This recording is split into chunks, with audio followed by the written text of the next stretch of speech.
Are you kidding me? These look amazing. Keep working. Can I show you what I'm doing in there? Sure.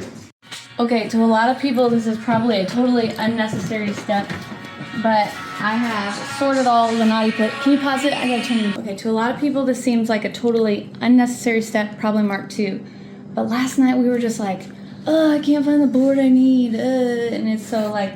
Wait, what were we like? We were like, I can't find the board we need.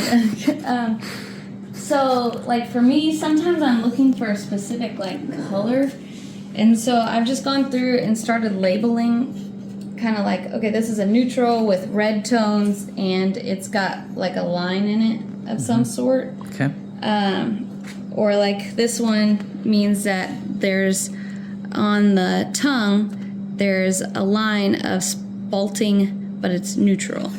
So, like, if you look at this one, see how there's a line? Oh, okay. So I see. So you label them so they're standing up, and we can find what we need. Yes, but at the same time, we can measure out from the wall for a length that we're needing. So if you're looking for a specific length, we can use our magic wand and find it. Why don't you show me what that looks like? Okay, so let's take, for example, this piece. Let's say I was looking for a size like this.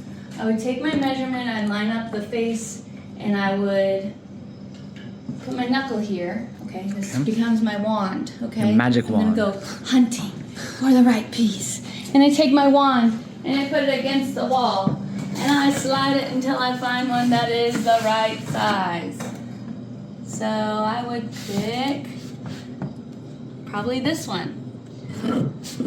So this one's a fairly neutral board, so I can just feel like I can put it anywhere. Here's the piece I've hunted down. Here's how I would place it in the spot that I need. You know, because sometimes I might accidentally put a board that I think's ugly, and I would take it. Oh, that's not that. And I would place it in the spot that it goes, and it's a nice fit, you know? And so I'm doing the same for the edge pieces. I'm labeling, I'm putting a line. These are ones that have knots in them, so there is a line where they would cut. So if I take a measurement of my edge piece and I say, I need one this long, I can see which one of these is the closest fit, and I'd say this one's the closest fit, and I'll go cut it on the chop saw. Nice. All right, so lesson learned. Organization is your friend here. Suzanne's system for labeling and planning out the planks was a lifesaver. It was less waste, it was more money in our pockets, and ultimately that was another tip that we learned on this hardwood floor journey.